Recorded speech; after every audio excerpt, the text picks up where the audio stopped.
Thanks for checking out the Brad and John Show podcast. This segment of the show is brought to you by John Combest's book, Stalking, Harassment, Internet Trolling, A Guide to Recovering and Rebuilding After Online Attacks. It's a great reference if you've ever been the unfortunate target of a social media attack. It's available on Amazon. Just search John Combest. That's C-O-M-B-E-S-T, John Combest, and the book will show up in your search results. Now it's time for another segment of the Brad and John Show. Can you handle it? It's me, Eggburt, once again. I'm the new owner of this station. I went out and hired the best talk radio consultant, Jeff Allen from News Talk STL, and told him to hire the worst talent he could find. Jeff did exactly as I told him. Ladies and gentlemen, here are Brad and John. Now nobody knows I screwed up, John. Isn't that great how I can do that? It's between you, me, and the Lord, Brad. Right. And you were just about to tell us about your son's first experience using a tampon. No. That's not what we're talking Isn't that about. what we were going to, Brad? My son, along with his mother, this happened when my son, I won't say which one of my sons, so you won't indict, because I have three of them. My son, along with his mother, my wife, showed up somewhere, and I won't say where because that'll tip people off to where this occurred, and there was a person there that my wife knew that was, shall we say, non-binary. Okay. And what, like, is this the 1980s? No, this would have been the early 2000s. Okay. Oh, okay. So, I didn't know that we had non-binaries back then. Late 90s, early 2000s. Okay. All right. It probably was late 90s because my son was born in 90. Well, I won't say that because that tips off to which one's which. I didn't say the last of that. Okay. So anyway, his mother, my wife, introduces my son to this person. And what makes it even more interesting, this person has a name that could be either man or woman. Like Pat or Chris. Right. And so my wife introduces my son, and my son, in a very loud voice, looks at his mother, my wife, and says, "Mommy, is that a boy or a girl?" Oh. And fair question for a kid to ask. Right. Once again, from the mouth of babes, and once again, we talked about this before. It's like, okay, I mean, your kids are not real young anymore, but I mean, have you talked to them about this kind of stuff? About non-binaries? No. Yeah. Okay. Well, I just see the thing that's so crazy to me is that there's so many things that I see nowadays, the way kids are being brought up. And I don't want to sound like an old guy. I am old. And despite what John's friend who questioned the fact that I am 88, I am 88 years old. I was born in 1935, graduated from high school in 1953. So don't give me any crap about the fact that I don't know my age. But see, there's certain things that it's like, for example, I have become a deep dive history buff. Part of the reason was my father was Mr. History. He knew the Civil War very well, and my father was a voracious reader, probably had literally thousands of books. Plus, he lived World War II. He was in World War II all over the world, and there are things that you think you learn that we would all take as lifelong lessons that we don't violate, and one of them is the persecution of the Jews. And I came across a fascinating article about Dwight Eisenhower. And the reason that I found this fascinating was, do you know what Dwight Eisenhower did right before he became president? Now, if you know Dwight, he was in the Army, and then he was a general in World War II. No, all I know him as being a general. He was the president of Columbia University, which has been in the news lately because of the fact that interestingly enough, the president or whatever she is, the chancellor or whatever, Columbia is one on Capitol Hill. And as opposed to the Harvard lady who became very indignant when she was asked questions about, what was going on in Harvard and all the anti-American stuff going on in Harvard, the Columbia lady essentially referred to the fact that she had a bunch of people arrested when they were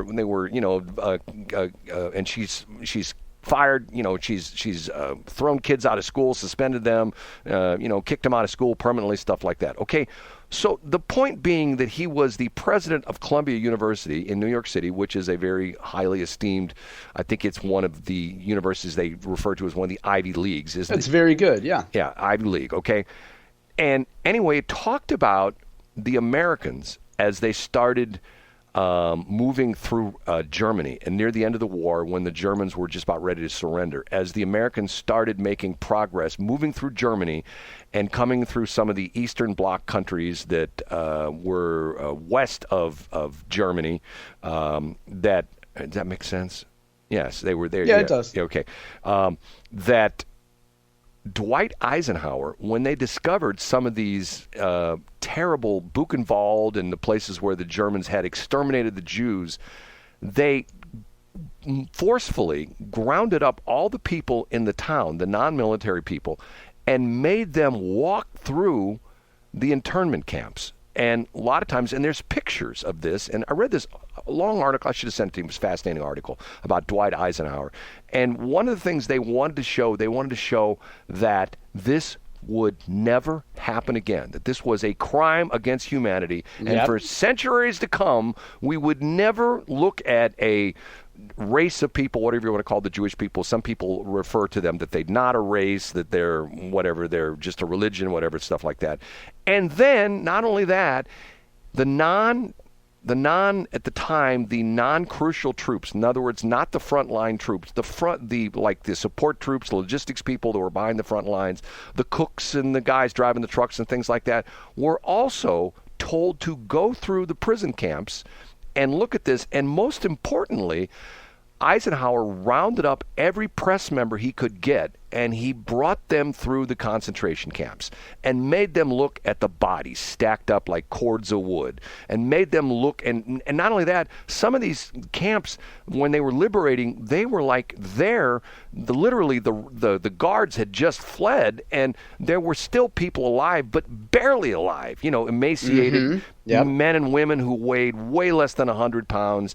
And the idea being this, look at what these horrible people did. Look at what, and once again, I have German heritage. Look what these horrible German people did. Now, flash forward to 2024. We have people on college campuses who are essentially, the chant of "from the river to the sea," what is that? "We will be free," or something like that. Yeah. If you know your geography, the eastern border of Israel is the Jordan River. And the western border of Israel is the Mediterranean Sea. So what they're saying is, from the border to border, they want to get rid of the Jews. And I'm still somewhat blown away by the fact that how can you have people that look at history and can say, Jews are terrible people. We want them all dead. I don't get it. Yeah, and that one of the things Senator John Fetterman tweeted about this yesterday, and I don't have the quote in front of me now, but essentially he was saying, when you have a group of people who are dedicated to destroying Israel, he said he never would have thought that the Democratic Party would have a significant contingent of people that decided to undermine President Biden, or however you want to look at it, and undermine Jewish support of the Democratic Party. And I'm saying it in a much less articulate way, ironically, than Fetterman does. But I mean, his point about these Hamas protesters, and he's shown no mercy to them when they've confronted him too. Well, you know what? Once again, John Fetterman is probably the surprise of the 21st century. Okay, first off, when he campaigned, he was this goofy-looking guy that looked like something out of a comic book, and he couldn't put two sentences together. Okay. Yep. And I'm not being mean. That was him. There's all these recordings of him and video of him. I mean, just not being able to put together comprehensive thought process, the whole bit. And people are going like, okay, we've got this brilliant doctor, Dr. Oz, who's this, incredibly educated surgeon who is extremely well-spoken. We've got this guy who can barely put two words together. John Fetterman shows up in hoodie and shorts and his Nikes, and Dr. Oz shows up in his custom-made suits and the whole bit. Okay, who gets elected? Fetterman. Now, what's interesting is Fetterman, and once again, my mom, being a special education person, mainly she dealt with kids, but she did have some adults that she did work with who had strokes and had problems speaking and had aphasia and all sorts of weird stuff like that. John Fetterman has made an incredible recovery. And like and like you said, he's become a very articulate and very masterful speaker. I mean, I'm going like, okay, where did this guy come from? You know what I mean? I know. And, I always look at it through the prism real quick, Brad, of like, I wonder if I view him as more articulate because I agree with him more now.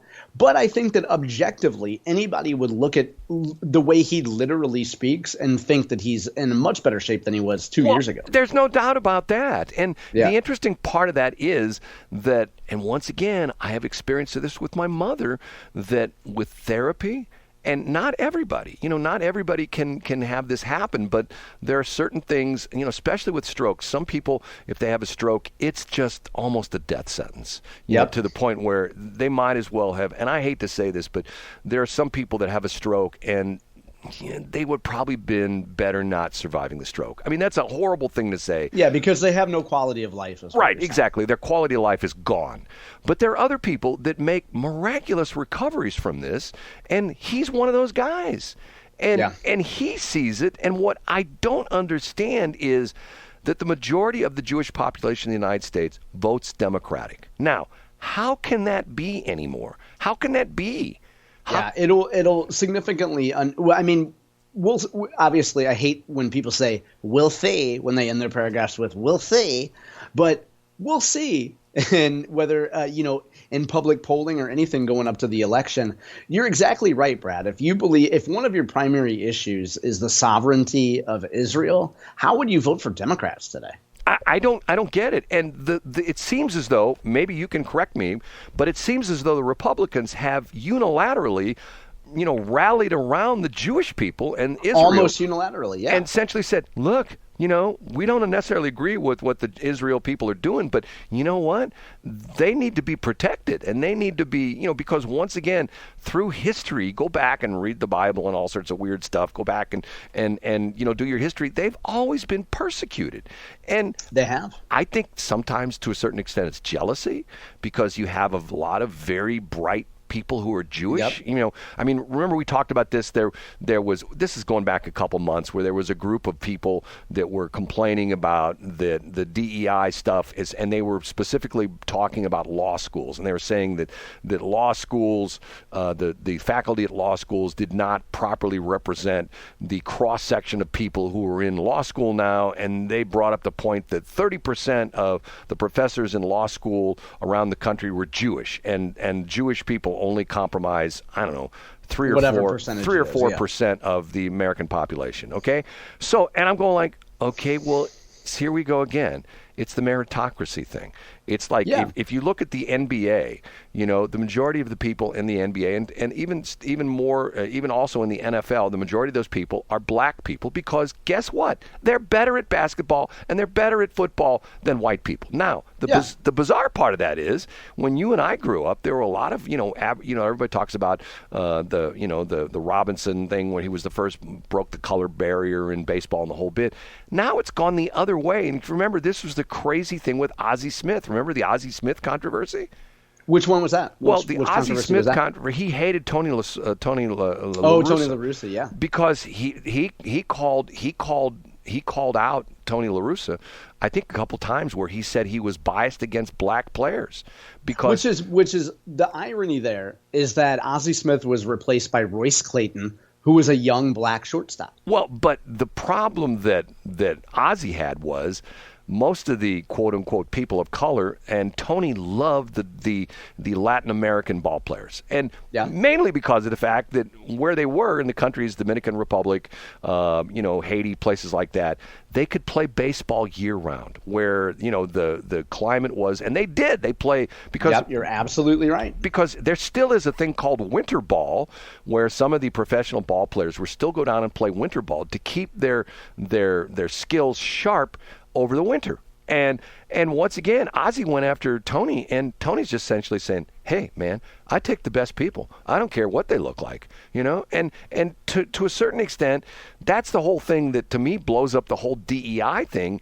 It's just like, the big controversy was, and this goes back to a couple weeks ago, when you had the women's Final Four, and the coach for, this is terrible. It shows you how bad I am in sports.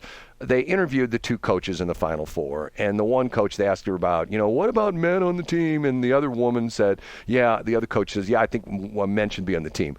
Was it Donald Trump that made the comment that what he would do was he would, if LeBron James finally retired, he would hire LeBron James and a bunch of these like bench sitters on the NBA, and he would put him into a WNBA team, and they'd win every game and dominate. Yeah, it wouldn't even be close. Right, and think about that for a minute. If some college came along and said, "Okay, let's go to the men's team. Okay, you guys who don't get much playing time, how would you like to play every game from start to finish?" Hey, I'll do that, coach. I'll do that. Okay, we're forming a team which is going to compete against the women's NCAA teams. And they would wipe the floors. Yeah, it wouldn't even be close. Now, what if they had though, Brad, a non-binary that your son had met? Like what would he think of that team? Like, would he ask your wife loudly if it was men or women?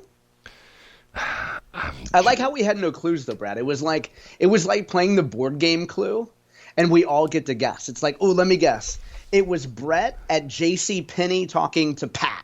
No, it was not. Oh, I guessed wrong. Yes, you guessed wrong, and I'm not going to correct you. Okay, John, my favorite time of the week has passed. Don't forget to check out Jason Rosenbaum today between noon and 1, and which is going to be an interesting show because the entire show is going to be about gaming, right? The gambling stuff. Yeah, sports betting. All your questions will be revealed, Brad. Any odds on who's going to be the favorite on his show today? Yeah, the odds are going to be video lottery terminals. I say they're going to be the big winner, Brad. Really? Yeah, I think so. For next week, I was in Illinois a couple weeks ago and went into a Quickie Mart, and they had a whole area that was a separate video gaming area. And I'm thinking to myself, is that going on in Illinois as well, too? But I think that's the real deal, isn't it? In Illinois, they can do that, can't they? Can't they have like I think they do. You got to go to the Brad Hildebrand booth at PT's to get access to that other room, though, Brad. You know what I'm saying? You have to show the platinum card, which I sure do. If that's what you want to call it, Brad. If that's what you call it, Brad, the platinum card. You ask the ladies if they've ever seen your platinum card. Go ahead. John, say goodbye, John. Bye, guys. See you on Monday. Thanks for checking out the Brad and John Show podcast. This segment of the show is brought to you by John Combest's book, Stalking, Harassment, Internet Trolling, A Guide to Recovering and Rebuilding After Online Attacks. It's a great reference if you've ever been the unfortunate target of a social media attack. It's available on Amazon. Just search John Combest. That's Combest, John Combest, and the book will show up in your search results. Now it's time for another segment of the Brad and John Show. Can you handle it?